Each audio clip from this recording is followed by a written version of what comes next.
that the Holy Prophet Muhammad sallallahu alaihi wasallam was mentioned by name in the Bible. I have read the Bible through many times.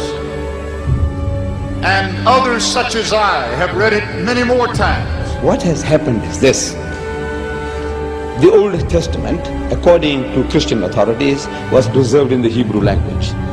In the Old Testament, in the Song of Solomon, chapter 5, verse 16, in the Hebrew language, it reads, Hikko mamittakim vi kullo Muhammadin zahdudi vi zahra'i bainat Jerusalem.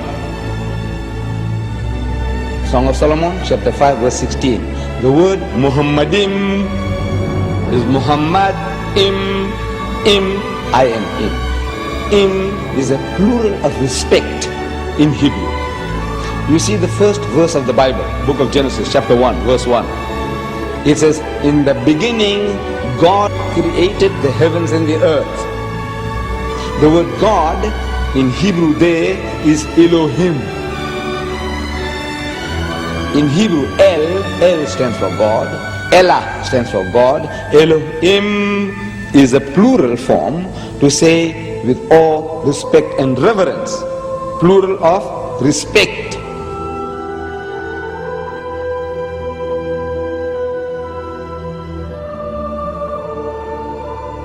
The word is there in the Hebrew language. In the original, what they call original, it's there. But they have translated that in English as altogether lovely. So this beloved of mine is altogether lovely, says Solomon. You can't associate with the word Muhammad. You read it 1,000 times, altogether lovely, altogether lovely. Or let's say in another language, the praised one, the praised one. Muhammad means the praised one. But he said the praised one, the praised one. You can't think that he's talking about Muhammad, though Muhammad means the praised one. You have no right to translate names of people.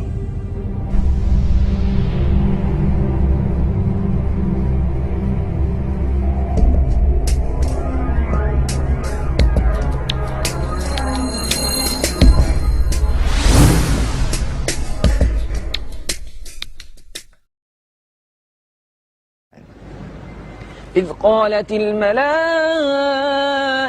يا مريم إن الله يبشرك بكلمة منه اسمه المسيح عيسى بن مريم. The story of Jesus' birth is narrated in vivid detail in the Quran. As in the Bible, an angel tells Mary she is pregnant despite being a virgin. But the story of what follows then changes completely. In the Bible, Mary's role is limited to the passive mother of Christ. The Quran gives accounts of her ancestry, her birth, her childhood in the Temple of Solomon, and as mother of Jesus. She's the only woman mentioned by name in the Quran.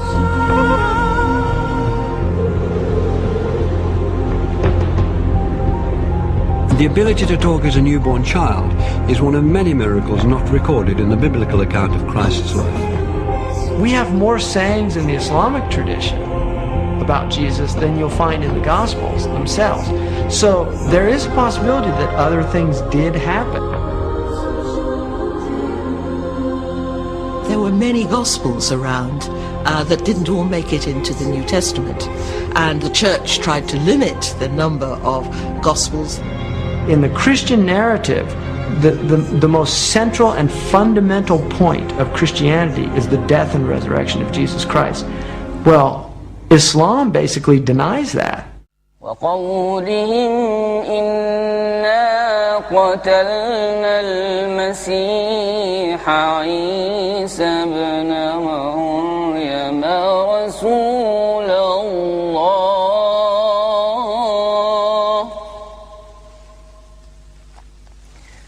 وما قتلوه وما صلبوه ولكن شبه لهم.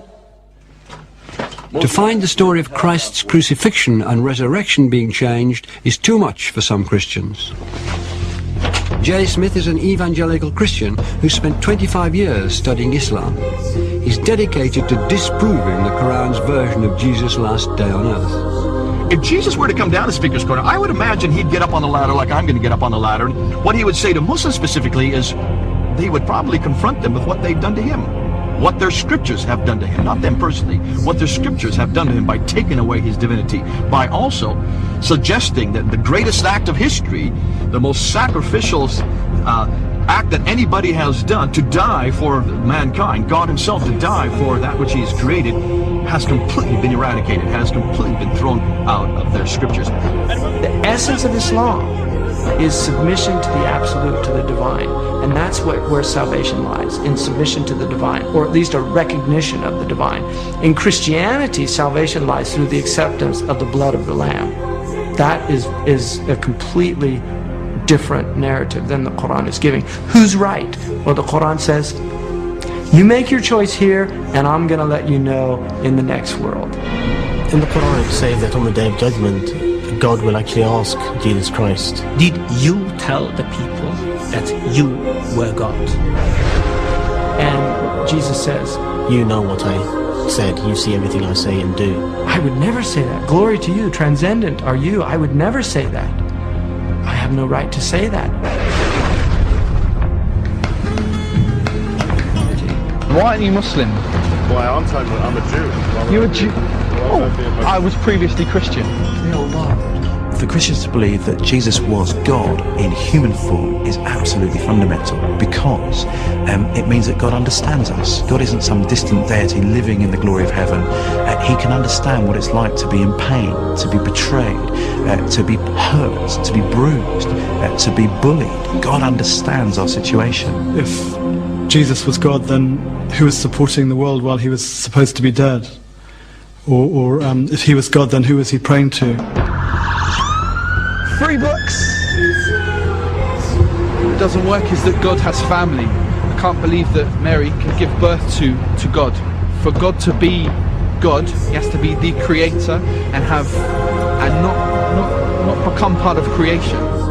Officials act that anybody has done to die for mankind, God himself to die for that which he has created, has completely been eradicated. But God is not bound in the frame of reference. He's the creator of time. Time is a creation of God. Matter is a creation of God. These are transient entities. Transient entities cannot come into existence by themselves. So when we talk about frame of reference, we must clearly understand that every time we ask questions about God in time, knowing the future, we have to be very careful in how we're defining this terminology. For God's knowledge of the future, of my future, is absolute in his domain. He knows everything. But he's not bound in the time where he is experimenting himself, for he's not bound in space, time, or matter. Those are created entities which he has put into it. So for me to put him into it would be also very wrong.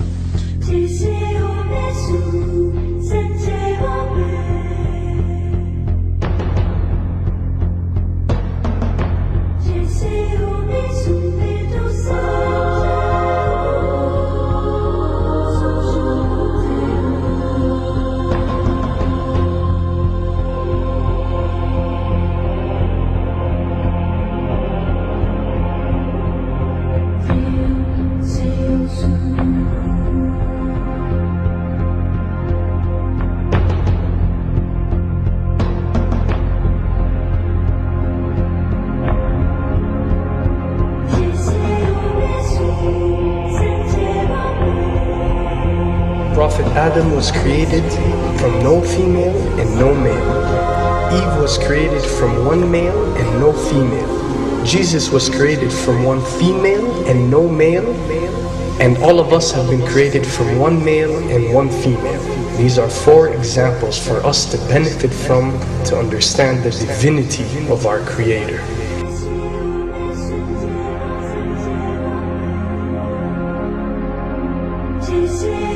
Then there is no difference that cannot be overcome between Christianity and Islam.